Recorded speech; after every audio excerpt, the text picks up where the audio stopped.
Hare Krishna. I'll just explain this verse. So I'll take this verse. I'll take one more verse. Let me see if I can open both of them together. I'll explain the verse. We'll recite it a few times and then we'll discuss. This is knowledge in the mode of ignorance. So here, can you see this also from there? Okay. So yattu krutsnavad ekasmin. Krishna is saying over here that yattu, those who think krutsnavad, krutsna is everything, ekasmin, those who take one thing and equate it with everything.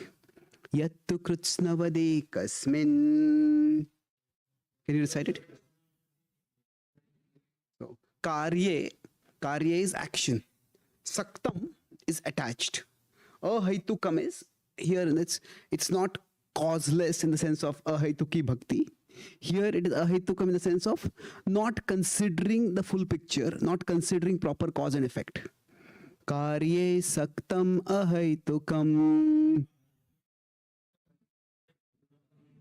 So then atattvarthavad. So tattvartha is the proper understanding of the truth. Tattvartha, the meaning of the truth. Alpamcha. Alpa is, there is some knowledge, but it is meager knowledge. Atattvarthavad alpamcha. Tad, that tamasam udaharutam. That is known as to be in tamoguna. So Krishna is talking here about knowledge in the mode of ignorance. Tat tamasam udaharutam. So yattu krutsnavade kasmin karye saktam ahaitukam atattvarthavadalpam cha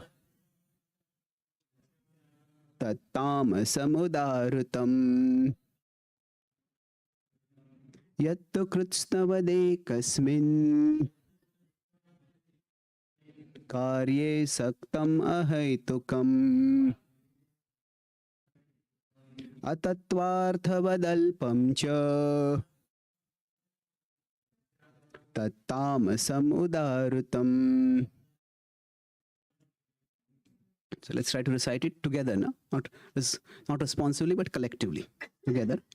Yattu krutsnavade kasmin karye saktam ahaitukam atattvarthavadalpam cha tattamasam udarutam. Let's do it two more times. Yattu krutsnavade kasmin karye saktam ahaitukam atattvarthavadalpam cha tattamasam udarutam. Yattu krutsnavade kasmin karye saktam ahaitukam atattvarthavadalpam cha tattamasam udarutam. Thank you. So, disconnected, connected again. So today, in this first part, we'll talk about broadly how conflicts originate. And then in that itself, we'll talk how to minimize the possibility of the origination of the conflicts. And then in the second part, today evening, we'll talk about how conflicts escalate. And then how to prevent that escalation. Now, broadly speaking, I was just in one city, and that it is said about Srila Prabhupada. It is said that he built a house in which the whole world can live. So this devotee was telling that Srila Prabhupada built a house in which the whole world can fight. What he meant by that was, it was not sarcastic.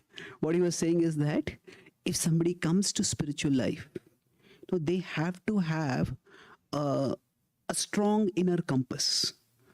Because practicing spirituality means to some extent going against the way of the world. And once we have a strong inner compass, then when we start practicing spiritual life also, it's not that inner compass will go away. It needs to be there. And because of that, just as we may have differences with people who do not share our values in terms of, say, spiritual values versus material values. Even within the devotee community also, it may happen that we may not be able to share, or not everybody in the devotee community may share our values. And that's why the point is that Srila Prabhupada has built a house big enough in which people can have differences of opinion. And just because of difference of opinion, they don't have to leave the house. Just like any house, there'll always be some conflicts. So when conflicts arise, Prabhupada has built a house big enough that despite having the conflicts, we can live gracefully with it. So now there are many reasons for conflicts occurring, but at a basic level, in one sense, we can say if somebody is trying to serve Krishna, somebody is trying to practice bhakti, then that is a unifying foundation for all of us. And that is definitely true. See, Krishna says in the Bhagavad Gita, Mam Anusmara, and then he says, Yudhyacha. So Yudhya is fight, Anusmara is remember. Now the thing is, with respect to Anusmara, there is no competition. In the sense that if I am remembering Krishna, that is not going to intrude for you in any way. But when it comes to Yudhyacha, when it comes to actually serving in the world, there is always going to be some competition. Simply because the resources in the world are limited.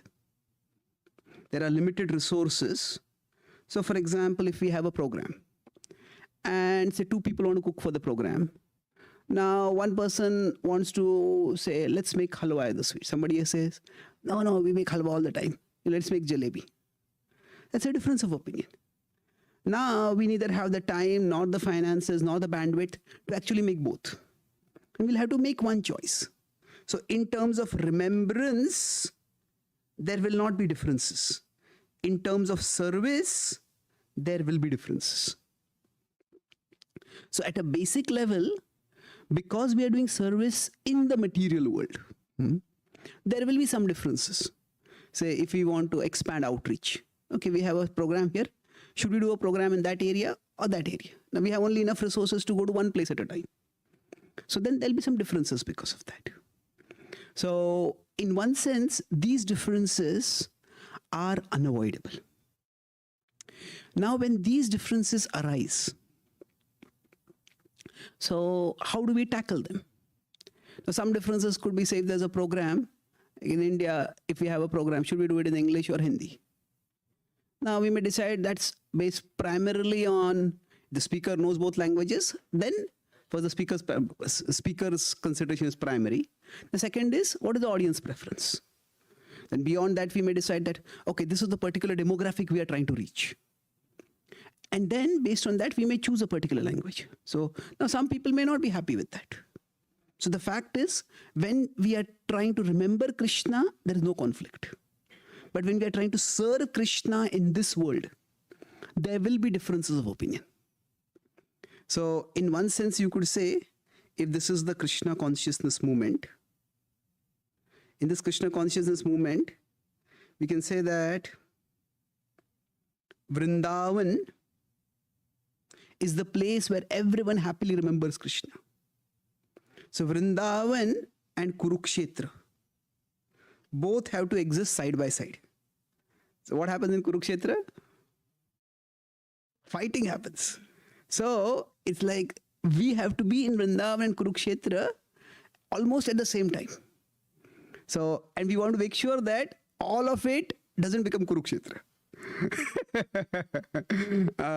And although we would like all of it to be Vrindavan, that's practically not possible. Because this is the world. Even if we don't have differences of opinion among each other, we may have differences of opinion with the world.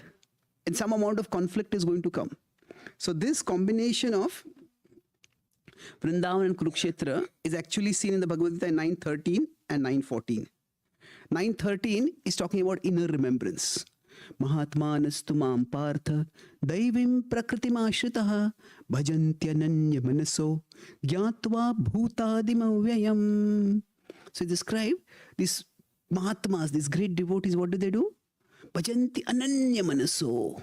There is no distraction for them.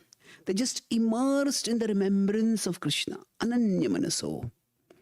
But then the next verse is Satatam kirtayanto mam yatantascha drudavrataha namasyantascha mam bhaktya nityayukta upasate.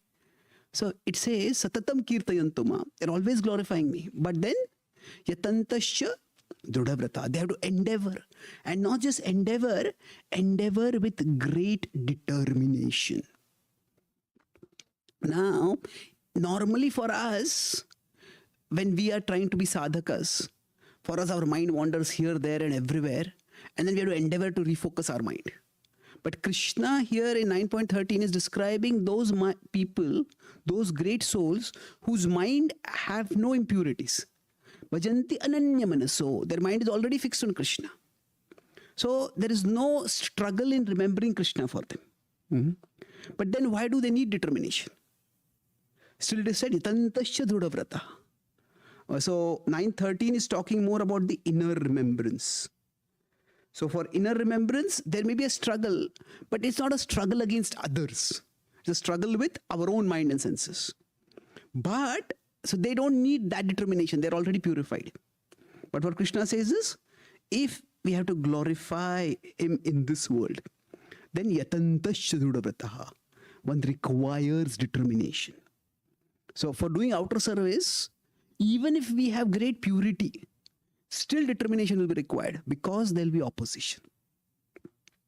So now, when this at a basic level, if we understand, Srila Prabhupada says, don't expect utopia in this world. Prabhupada says that each one of us is an individual. And that's why there will be some amount of differences that are unavoidable. So the verse which we discussed just now is the cause of avoidable problems. See, there are differences. Now, differences we could say will be unavoidable. Because we are all individuals. But from differences to conflicts. Now, are conflicts avoidable?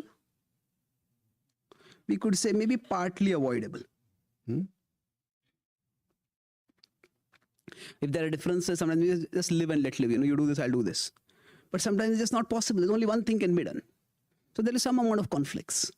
But from conflicts, what is something is actually hatred, antipathy. So hatred, this is avoidable. In fact, this needs to be avoided. Now there is a difference between anger and hatred. What do you think is the difference between anger and hatred? Okay, first of all, how many of you think anger and hatred are the same thing? There is a difference. How many of you think there is no difference? Okay, how many of you think there is a difference? How many of you think the difference does not make any difference? Okay. So, what do you think is the difference between anger and hatred? Okay, so hatred is continuous. Hatred is long lasting. So it is, what about anger? Yes, generally anger is short lived. And then as a consequence of that, there is one more difference. Anger generally is impulsive. Just get an urge, and we feel a surge of anger within us, we speak something, we do something. But hatred is not impulsive, it is calculative. Calculative means that a person plans in cold blood. This is how I'm going to hurt this person. So, for example, Duryodhan poisoning Bhima. Was that impulsive or calculative? Calculative. Then he had to get the poison. He had to get an exact quantity of the poison. He planned a feast. He said, I have prepared a special delicacy for you. So, this is, in one sense, another way to differentiate is, this is hot-headed. Whereas this is cold-blooded. Like in crime also, I have a friend who is an investigator. So there are crimes of passion. Sometimes those are one of the most common crimes among people who are not criminals. That if you get angry with someone has betrayed us, especially if there's betrayal in love or something like that, then there is a crime of passion. So generally that is hot-headed. But somebody who is a, say, a professional killer, a contract killer or somebody, they will plan, where is this person vulnerable? So it's cold-blooded. So for us, differences are unavoidable. Conflicts we can try to avoid, but sometimes they may also be unavoidable. But from conflicts, we don't want to go to hatred. So this is okay. This is where we want to avoid. So we are talking about conflict management. One is we don't want conflicts to degenerate to hatred. And when they occur, we want to resolve them as amicably as possible. So now, I started with this topic of the knowledge in the mode of ignorance. So when conflicts occur, let's first talk about this knowledge of ignorance, and then I'll talk about how that is related with conflicts. Now, normally we consider knowledge and ignorance to be opposite. So normally if knowledge increases, ignorance decreases.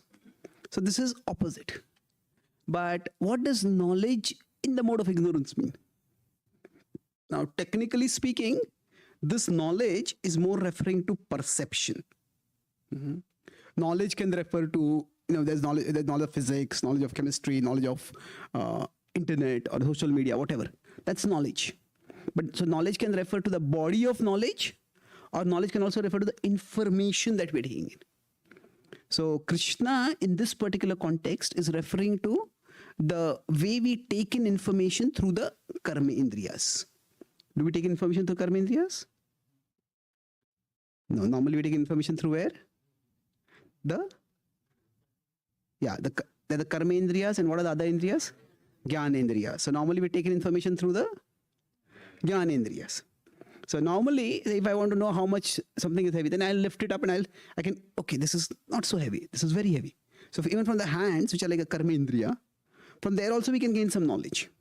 But normally, jnana comes through the jnana indriyas. So if I meet someone, then I look at that person and say, oh, this person Indian or non-Indian? Person South Indian, North Indian. This person young, middle-aged, elderly. So all that knowledge we get from jnana indriyas. So Krishna is talking about our perception over here. So the way we perceive things, it can be in sattva, it can be in rajas, it can be in tamas. So these three gunas, sattva, rajas, tamas, they can be understood in many different ways. One way is that some people make things happen. Some people watch things happen. And some people wonder what happened. So in sattva, a person thinks, plans and acts. They make things happen. In rajas, person is very impulsive, rushes into things. Oh, I want to do this, but I forgot this and I didn't think about this and that thing happened. What's going on? Watch things happen. And people in tamas, they're not even aware what happened. Just lost inside their head completely. So that is the mode of ignorance. Now, knowledge or perception in the mode of ignorance means what? That if, say, this is the totality of reality, if this is the whole situation, and then I am observing from here. Now, probably from here, I can see only this much. And that is fair enough, because that's what I can perceive. But when I equate, so yattu krutznavad ekasmin. Ekasmin is one fragment of reality. But when I equate this with krutznavad, krutznavad means I equate this with the whole thing. So when we equate one small part of a reality, of a situation, with all of the situation, that's when we end up getting knowledge in the mode of ignorance. What does it mean in this case? That we know something, But in one sense, what we know blinds us to what we don't know. Yes, I know this, and that's all there is to know. You spoke like this. And how could you have spoken like this? If you spoke like that, you are a terrible person. But try to understand in what context I was speaking it. No, but how could you speak like that? I don't care for the context. No, we need to care for the context. Nowadays, especially with social media, any statement of anyone can be taken, just one small section video can be taken out, one audio clip can be taken out. And then that might be a part of a much bigger conversation, but something taken out of context. This is what you spoke, but look at the context. No, I don't care. So when we say knowledge in the mode of ignorance, the knowledge itself keeps us in ignorance. We know something, but what we know blinds us to what we don't know. So it is knowledge that perpetuates ignorance. That's why it's called knowledge in the mode of ignorance. So this is, for example, seen in biases. So now are biases true or untrue? What do you think? If somebody is biased, say people in America might be biased against Indians sometimes. Or in India, if you go to North India, people might be biased against South Indians. So are biases true or false? Okay, how many of you think true? True. How many of you think false? Okay, so let's see what it means now. Like, people have biases, that is true. But are the biases themselves true, the way we think? No, they're false, you could say. But that's one way of looking at it. One other way is that biases often they are based on valid experiences. Say somebody may say, oh, a person from this community, he cheated me. And then there is a valid experience. We cannot deny that experience. But from that valid experience, what is done is a invalid extrapolation. The extrapolation is everybody is like this. So everybody in this community is like this. So this is where stereotypes come up sometimes. People from this demographic are like this. Or people from this particular group are like that, whatever. So the experience may be true and we cannot deny the experience. So that's why there is knowledge. But knowledge in the mode of ignorance means the knowledge blinds us to further knowledge. Okay, is everybody like that? Now, maybe it is possible. But often it's just an extrapolation that is not based on facts. So knowledge in the mode of ignorance leads us to distorted perception, where we know a part of the reality, but we think that I know all of the reality. And many times, so I said in this session, we are going to talk about how conflicts originate. So broadly speaking, generally, when conflicts originate, they originate in, there are many possibilities, but one possibility is distorted perception. A partial perception, a fragmented perception. So now, when something has happened, but we assume that something else has happened. Now, sometimes that kind of inference might be right, but sometimes it might be wrong. So in the Ramayana, there is a story of Vali and Sugriv. Now, Vali and Sugriv were brothers, and not just brothers, they were the best of friends that fought many wars together. And they had defended their kingdom heroically. And Kishkinda had become such a formidable kingdom that hardly anyone would dare to attack. Now, Vali was much stronger than Sugriv, but still Sugriv was no weakling.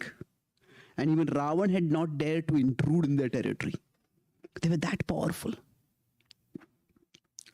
And one time something tragic happened. There was a demon Mayavi who came and challenged Vali for a fight. And now when Vali came out, Sugriv came behind him. Now, it was going to be a straight fight between Vali and Mayavi, but Sugriv came in case Mayavi had some tricks and he had some other associates who might ambush Vali.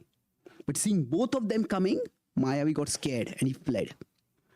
And Mayavi had been terrorizing the vicinity for quite some time. So Wali decided to teach him a lesson and he gave chase. And Mayavi, trying to desperately hide, found there was a cave. So actually it was an underground catacomb, a complex network of underground passages and caves. So he just dove into that. And then Wali told Sugriv, you stay here in case there is a circular way by which he comes out and escapes, you stop him. I will go inside and deal with him. Sugriv said, it's a dark place. Better that I'll come with you. Otherwise he may ambush you. He said, no, you just stay here. Because Wali was the elder brother, Sugriv agreed. And Wali went inside and Sugriv waited and waited and waited and waited. And somehow there was no noise at all. Sugriv started becoming more and more apprehensive. And then finally he heard the screaming of Mayavi. But he did not hear even the slightest sound of Wali. He was waiting and he slowly started seeing blood streaming out. He started thinking, has somehow Mayavi killed Wali? He was waiting, just couldn't hear any sound at all. He started thinking, if Mayavi has killed Wali, then he must be far more powerful than what I thought. And if he has killed my brother, then he will probably kill me also. And if he kills me, then he will devastate our entire kingdom. Well, I have to stop him. And so he decided that the best way to stop him is to not let him come out of the cave itself.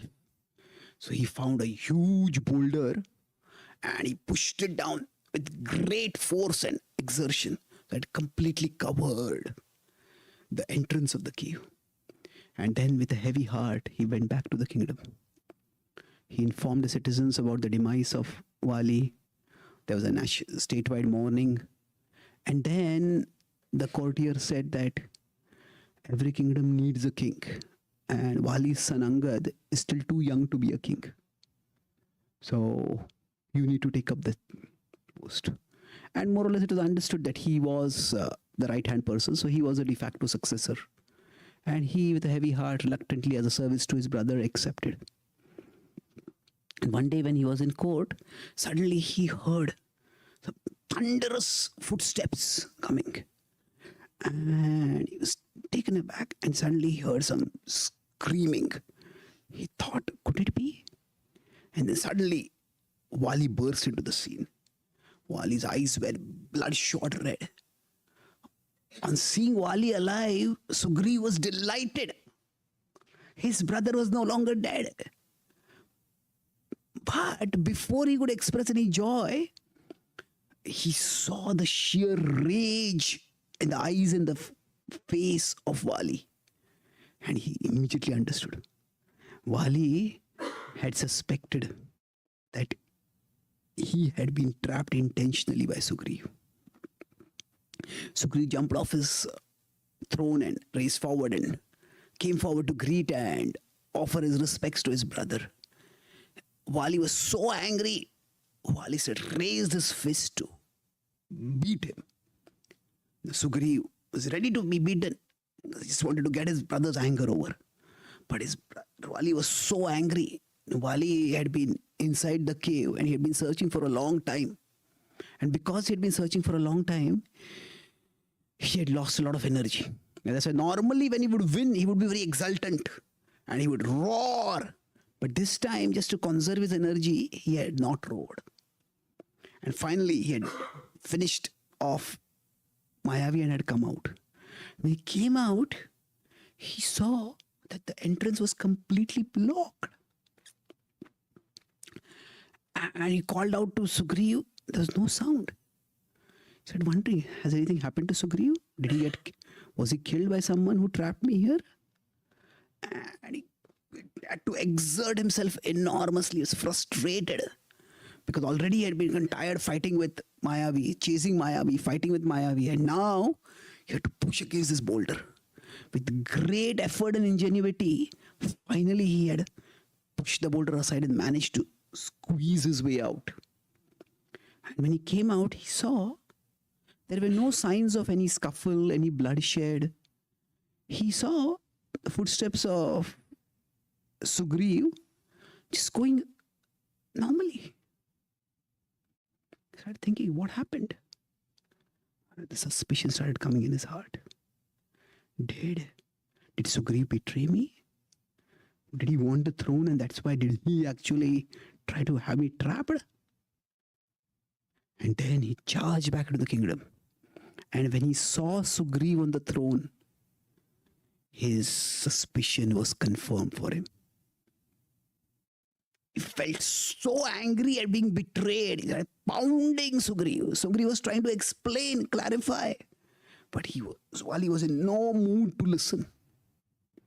And then finally, Sugriv realized that the way Wali is right now, he knew about his brother's anger.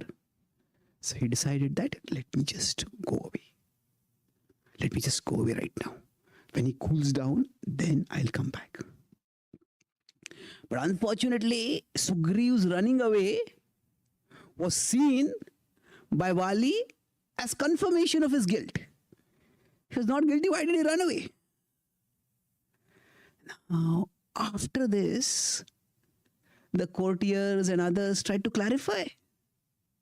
And the more they tried to clarify, the more Wali became angry with them. He said, he told you a story and you believed it. Did not one of you try to confirm? Did not one of you come there to see actually whether I have been killed? How could you have believed him like that? You didn't know my power? Do you think any ordinary demon could have killed me? And the more anyone tried to tell Sugriv's side of the story, the more he got on their case.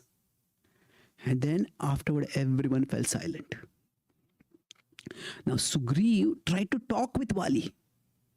But whenever Wali would see him, Wali would just get angry with him and try to beat him up. So now normally, when we say that if somebody is angry, let some time pass. Now, with the passage of time, what happens? Anger, it cools down. But it's not that simple. Anger with a little time.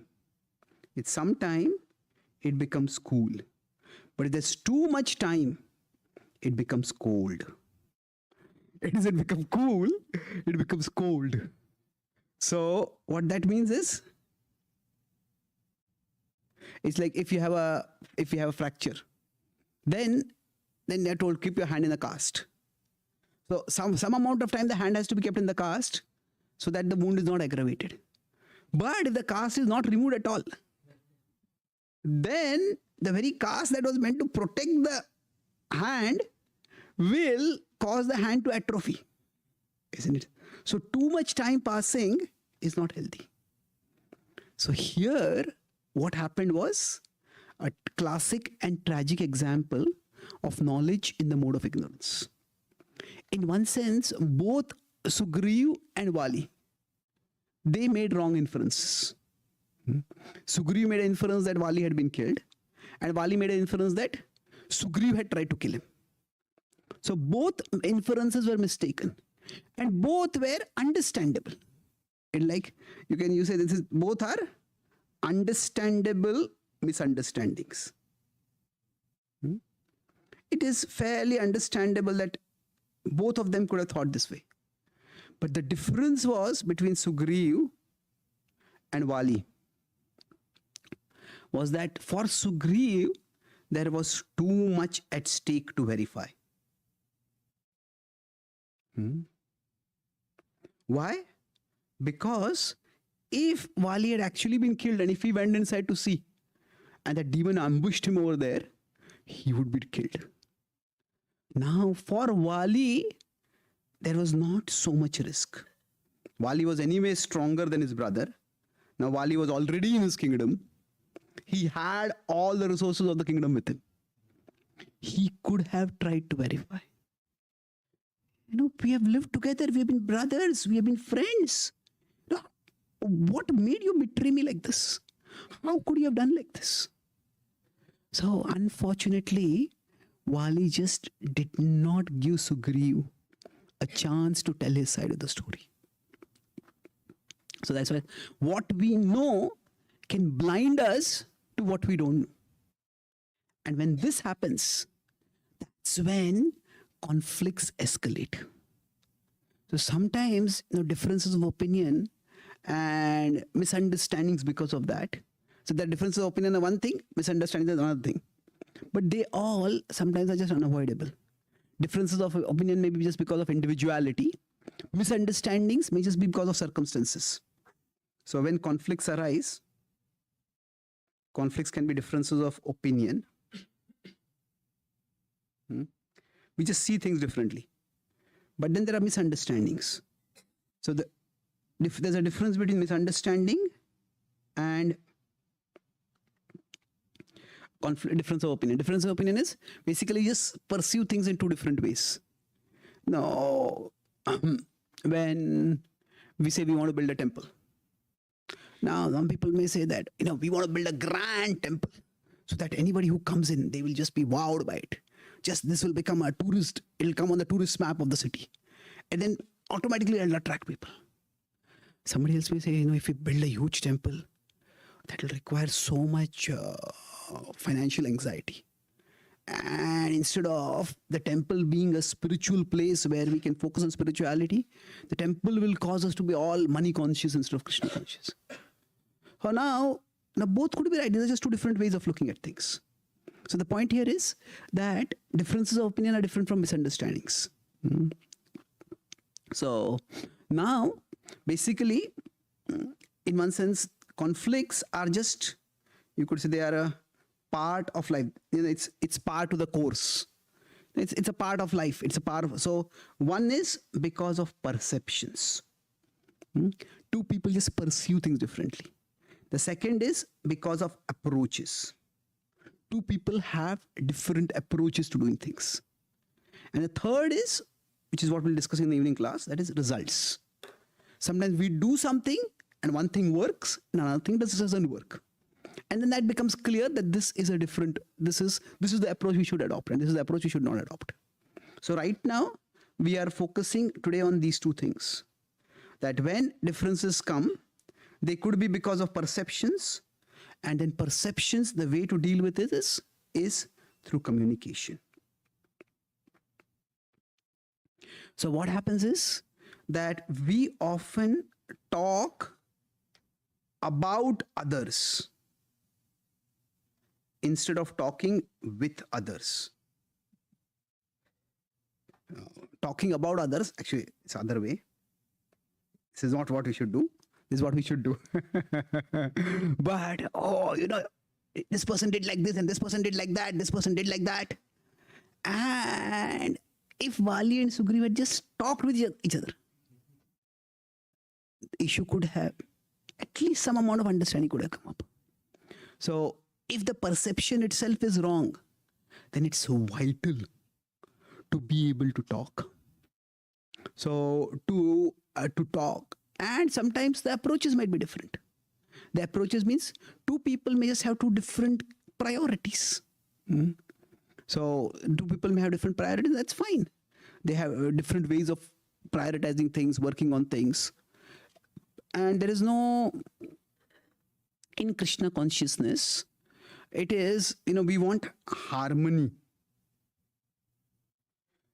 We want a harmonization. We don't want homogenization.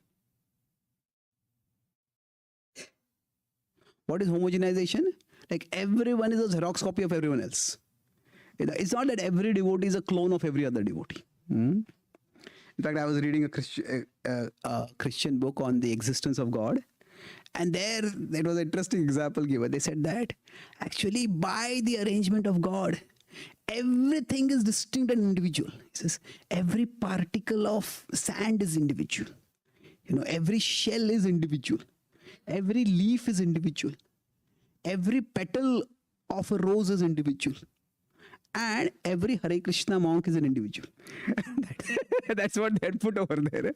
And now, so somebody who does not know, all Hare Krishna monks, they look very similar. They all have shaven head. They all wear some marking on the head. They all wear saffron clothes. So, but the point is that we don't want homogenization. It's not that everybody has to have the same view. We want harmonization. So it's like homogenization means there is no individuality at all. When I started saying about Vrindavan, in Vrindavan, it is not all the gopis, they look exactly alike. It's not all that all the gopis have the exact same skill set. Each gopi has her own personality. Each gopi has her own talents. And each gopi does her own services. So when they're cooking for Krishna, then they all plan. I'll cook this, I'll cook this. So there's no homogeneity. But there is harmony. So harmonization means that there is a shared purpose. There is a shared purpose that unifies, that brings harmony. So for us, we cannot have this thing of approaches cannot be the same. So if there is communication, then what will happen is the perceptions can be addressed. And similarly, through communication, there'll be clarification. Okay, this is what actually happened. But through communication, when there are approaches, there will be not so much clarification as acceptance. Okay, that's the way you want to do things. That's fine. That's not the way I would do things. But that's okay. I understand why you are doing that. It's, in one sense, when there is clarification, we understand actually there is no disagreement only. It was just a perception that was wrong. But when there are approaches of difference, so here basically, it's like, how should I put it here? There is no disagreement in perceptions. Once the perceptions, okay, let me put it here. Once there is clarification, we realize there is no disagreement. It was just a miscommunication. But here, we basically agree to disagree. That I want to use this approach, but okay, if this is the approach you want to use, that is fine. We agree to disagree. So I'll give two more short examples and then I'll conclude and we can have some questions. So with respect to perceptions, now I was once in the Radha Gopinath temple and I gave a festival class. And after the class, there were a lot of question answers. So I was attending giving the answers. And after that, I went down to the kitchen for prasad. And there had been a feast, but because I came very late, most of the feast was over. And there had been a sweet, but the sweet was over. So I sat down to take prasad. I was feeling a little bad. And then I saw there was another senior devotee. And he was taking prasad. And in his plate, there had been sweet. His sweet was over. And then he was asking Sarva, is there any more sweet? Is there any sweet? And the Sarva said, no, Prabhu, there's nothing. And he was asking another Sarva, is there any sweet? Asking everyone. I said, I was thinking, you already had one serving. And the servers are telling you, no, why are you asking again and again? And because he was a very senior devotee, and that's because he was asking, that's why everybody was running around. Is there some sweet? Is there some sweet? And then finally, as he was asking again and again, I was feeling really annoyed. There's no culture over here, no courtesy. And then finally, sometimes when devotees are serving food, they make their own plates before. So one of the servers had made his own plate before and there was sweet in his plate. So he brought his own plate and started serving sweet. I said, this is just too much. You are taking somebody else's sweet. And then when that devotee is just about to serve that sweet, he said, no, I don't want it. He says, you should give it to him. He didn't get the sweet. And he pointed to me.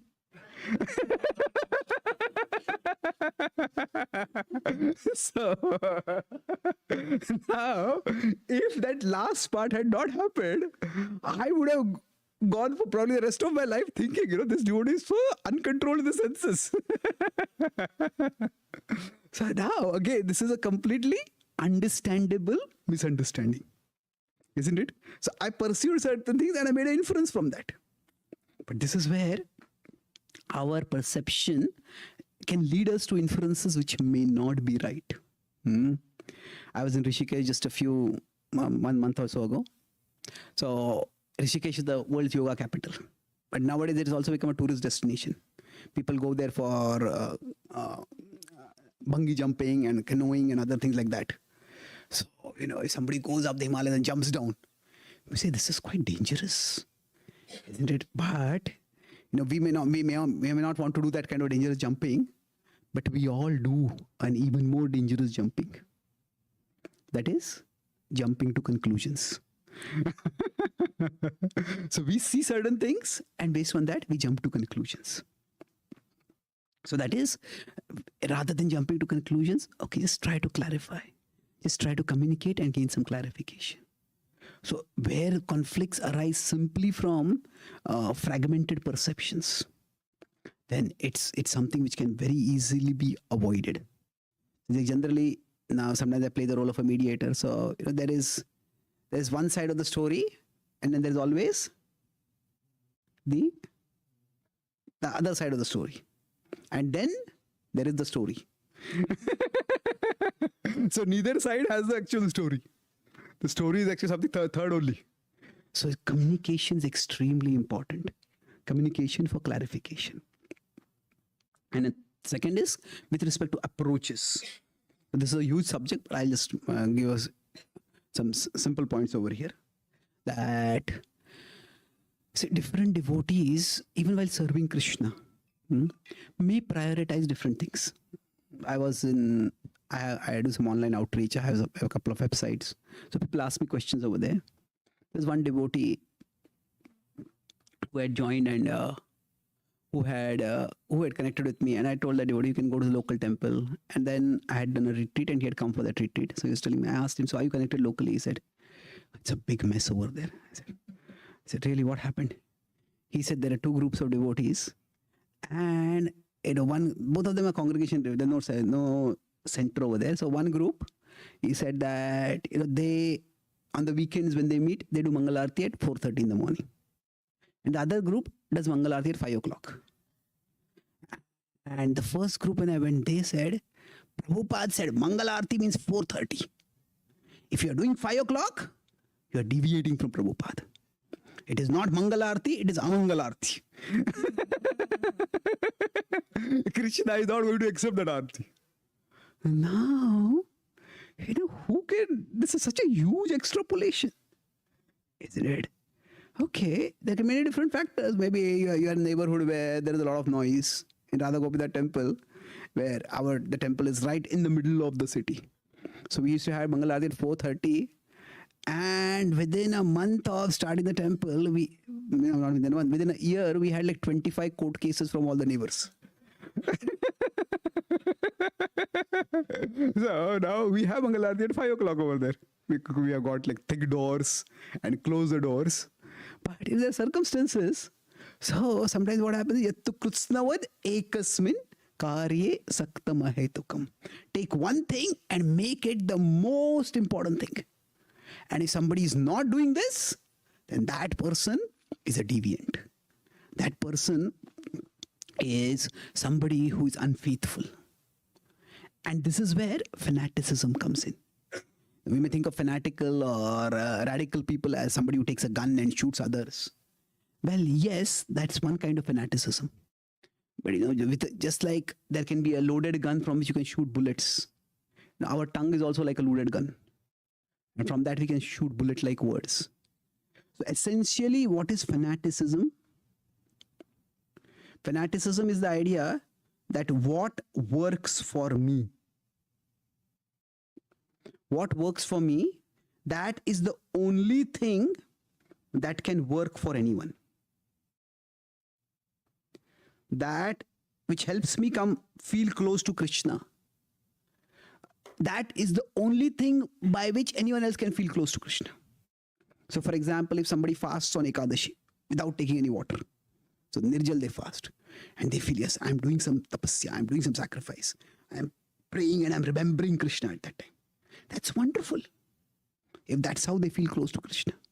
But because of that, if somebody starts thinking that anybody who is not fasting is not a serious devotee.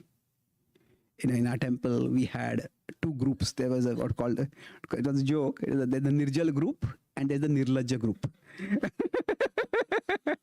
So Nirlajja is the shameless group. So now it is not like that. It's not that simple. But what happens is that we reduce reality to black and white. And we just take one criteria. And this can lead to so many unnecessary problems. there can be such different approaches. And Srila Prabhupada was broad enough to accommodate different approaches. Right from the beginning of our movement itself, if you consider this to be North America, maybe it is not, but here we have New York, and somewhere here we have San Francisco. So 2 centers opened. Prabhupada came to New York, and the first center opened there. The second center was in San Francisco, where the devotee Shyam Sundar Prabhu Mukund Maharaj, now he went there. So now if we look at the history of Leela Amrit, New York was relatively a conservative center. Now Shyam Sundar Prabhu Mukund Maharaj, they were all people who wanted to do big things. This is where they started Rath Yatra. So they were not so strict about following all the rules. But Srila Prabhupada was large enough to accommodate both of them. So often between these 2 groups of devotees, there would be criticism. So the New York devotees would come, hey, you don't follow this rule, you eat this kind of food, you do this, you do that. You're not serious devotees. And the San Francisco devotees would say, you have been having that center for so long, what have you done? What events have you organized? What big thing have you done? Just existing over there. So there's again the different approaches. And Prabhupada was large enough to include both of them.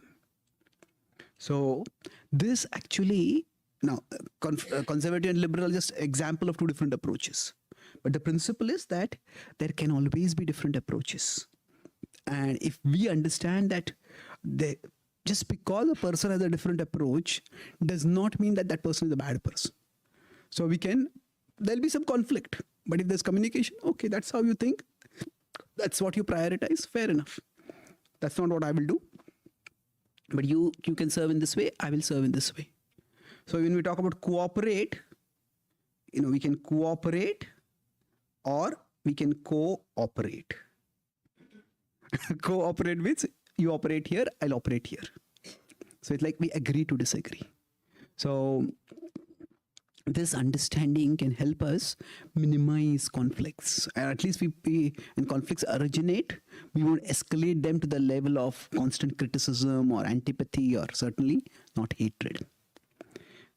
And now, in both these cases, what I talked about is communication is the key.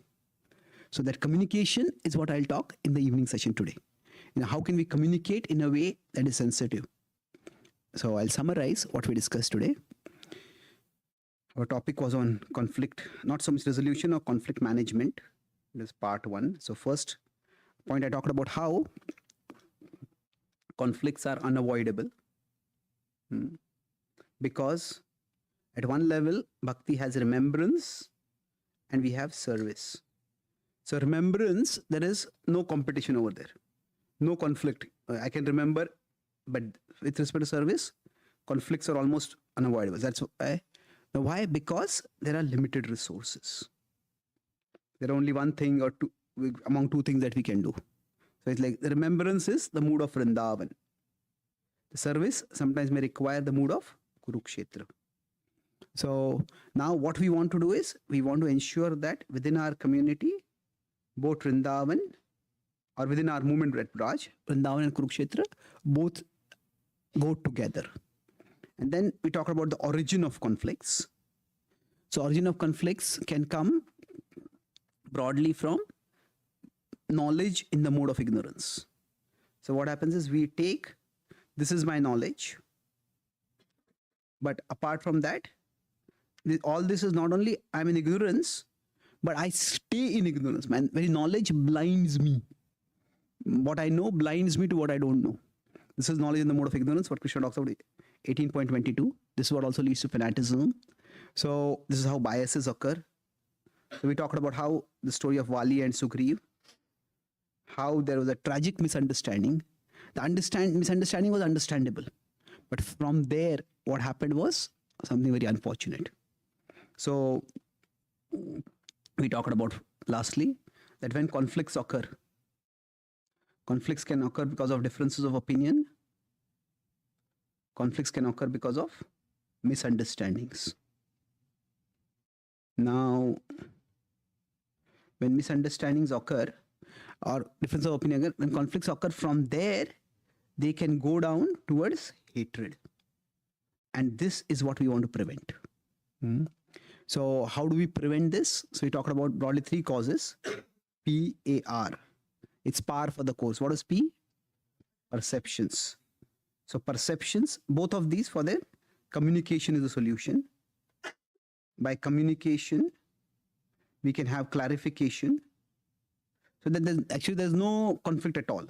A was approach. 2 different people may have different approaches. Now again, by communication, here there will not be clarification, so much as acceptance. Okay, we agree to disagree. You do it this way, I'll do it this way. And when the results are different, then sometimes it becomes clear this is what works, this is what doesn't work. So we'll talk about that in our last session. But broadly speaking, if we try to communicate, conflicts are unavoidable, but we can minimize the conflicts. So communication is the key to managing conflicts. And in the evening, we'll discuss about how we can communicate in a way that is effective based on the Bhagavad Gita 17.15. Thank you very much. Hare Krishna.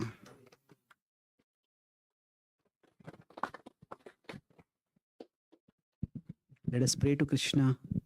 My dear Lord, this world is a place where misunderstandings occur so easily. Please, O Lord, let me not assume that my perceptions are final. Let me be open to learning what I don't know. And let me, through communication, minimize the conflicts that do happen in the world. My dear Lord, this world is like a forest fire. Let me not fuel the fire. Make me an agent to extinguish the fires that are anyway set off. Krishna Bhagwan ki, Shri Prabhupada ki, Srimad Bhagavad Gita ki. Devotees, if you have any question, please raise your hand. I can pass on the mic.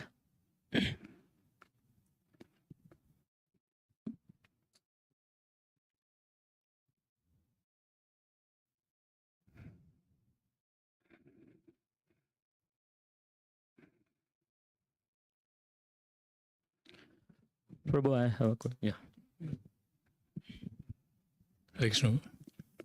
Wonderful class, Prabhu. Thank you very much. Prabhu, I was meditating on the wonderful example that you gave about yourself. You put yourself in a very humble mood and put yourself, you were thinking about the other senior devotee. So I was not in a humble mood. I was in a judgmental mood. Right now, you're taking that humble mood of actually given that instant.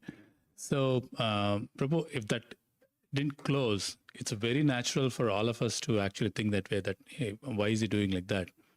We would just walk away from that, and that instant probably we would forget. But at that point, that thought would be there. So you had the fortune of actually getting closed in the sense. So how do we approach in a situation where most of the time it's not closed? It's just like we have a perception and then we leave. So I think it depends on 2 main factors. How much is that particular perception disturbing us? So if it is disturbing us, then we may have to go out of our way to seek clarification. That why is this person doing like this? We ask that person, or we ask someone who knows that person. We don't ask in a judgmental way, but just ask, I'm a little disturbed when I see this. So, and if it is disturbing us, then we have to do that.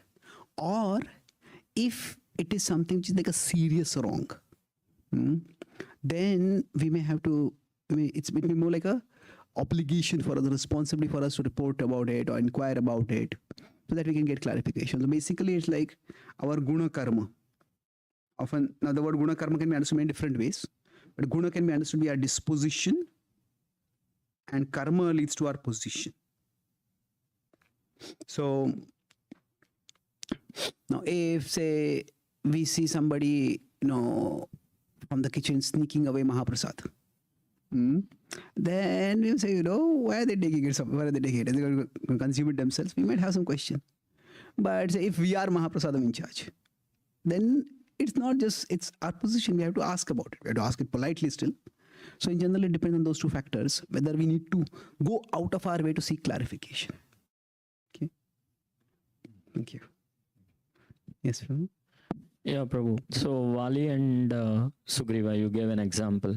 So Vali is extremely powerful. So that it leads him that proudness and he is not in a position to like he is thinking he is always right. Correct. So Sugriva had to accept because he is not that powerful enough. True. So in that case, cooperate will not work. That is the reason he went somewhere and stayed. Yeah. So cooperate is the correct for them, right? Yeah. But unfortunately, in that situation, Wali was not allowing them to cooperate also, because Wali was trying to assassinate Sugriva. So it went in a very extreme situation. But generally, if there's a power asymmetry, then trying to fight in that situation may just not work. So we may just have to move to a different situation. So generally, I use this acronym called MET. Now, when you meet someone, I met this person. So met the situation means what? We really contemplated the situation. Any difficult situation we have met a difficulty. We broadly have three options to deal with it. One is mitigate. Mitigate is that is where we are and we fight in that situation. E is emigrate. We walk away from that situation. And third is tolerate. So now which of these do we do? It depends on time, place, circumstance. When Srila Prabhupada had started a temple in Jhansi, and he had started a league of devotees. And then the very people who were supporting him turned against him because they wanted to use that center for something else. So Prabhupada had the legal papers and he could have fought. But he said, these people are not serious. This is not a very big city. So it's not worth fighting. So Prabhupada just emigrated. When Prabhupada came to America, he was staying initially at the house of Sally and Gopal Agarwal. They were sponsors and they used to eat meat. And in the same fridge in which Prabhupada would keep his bhoga, they would have not just meat but even beef. And she had that Sally Agarwal had some sensitivity. She said, Swami, I'm sorry, we have only one fridge over here. And Prabhupada said, think nothing about it. Now, why? Because Prabhupada saw that they are not really interested in becoming devotees. So for Prabhupada, that was just a transitional place by which he could stay in America and explore further opportunities. So he tolerated that. Would Prabhupada had come to know that in any of the fridges in our movement, there had been meat, would Prabhupada say, think nothing about it? Prabhupada would not have let us think of anything except that. Isn't it? How did that happen? Prabhupada had taken a Ugra Narasimha Rupa over there. That's what Prabhupada did later when the Jhut land was bought and then the owner wanted to keep the money and keep the land also. Prabhupada said, if he wants to steal Krishna's land, he will have to go over my dead body. So Prabhupada fought over there. So generally for each one of us, we have to decide which one option do we take. It depends on our service. Now, if our service requires us to be in that particular place only, then either we have to tolerate or we have to mitigate. But if we don't have the power to fix that situation, then we have to tolerate it. But if a service does not require us to be there, then we can emigrate from there. So generally, these are three broad approaches that we have to deal with difficulties. Okay. Any last question? From Mataji's, any question? Wow, I thought that was a question. Raising hand. Yeah. Okay. Hare Krishna, Prabhu. That was such a wonderful class. So, Prabhu, I have a clarification. So I want to, I don't think I can narrate the full incident, but let's say there is a conflict and we go ahead and communicate, but that leads to more conflict.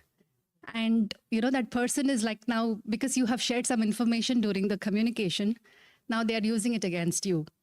So what do you do? Then now I feel like I shouldn't have communicated. I should have just left the conflict. Yeah, that's true. It's sometimes some people are just too rigid in certain things. They are set in their ways. And if we communicate itself, and this is what I was thinking, they'll hold that against us. How could you be thinking like that? Isn't it? So what do you do at that time? We just have to, in that sense, just tolerate or emigrate from that situation. So it's that, there's no one approach that we can know in advance will work. In many ways, life is like an experiment. See, the Pandavas, when they came to the city, they came to Hastinapur. Initially, when Bhima was poisoned, Bhima was enraged and he wanted to teach Duryodhana a lesson. Then Yudhishthira said, we are new over here and you don't have any proof. So it'll just be your word against his word. And we don't want to break our family right now. We don't know who will support us and who won't. So just tolerate it. Maybe he's just insecure. We'll be careful. We won't provoke him any further. No, that didn't work. Was Yudhishthira wrong? Well, based on the situation, he made a decision. Then when things went worse, and then what happened after that was, they tried to burn their entire family. Now, this was a much bigger conspiracy. And Yudhishthira decided this time that we cannot go back there. They can do something this big, then going back there is not safe. So then they emigrated. And then finally, when the gambling match happened, and then after that they tried to dishonor Draupadi, the Pandavas still after that also they were ready to emigrate. They went to the exile. But after that also, when Krishna came as a peace messenger, and they tried to arrest Krishna also, they tried to dishonor Krishna also. And the Pandavas said, enough is enough now. That's when they mitigated. So in life, there is no guarantee which approach will be the right approach. So we have to see. Sometimes if mitigating doesn't work, then either we tolerate or we emigrate. So thank you very much for your participation. And I'm amazed to see so many of you coming early in the morning for a class. This is more than what we have probably in many temples also in the Bhagavatam classes. So that shows your sincerity and your earnestness in learning and growing in Krishna consciousness. And we'll continue today evening. We'll have a little more time also for question and answers if you have any further questions. Thank you very much. La Prabhupada ki Jai. Gaur Premanande. Hari Hari Bol.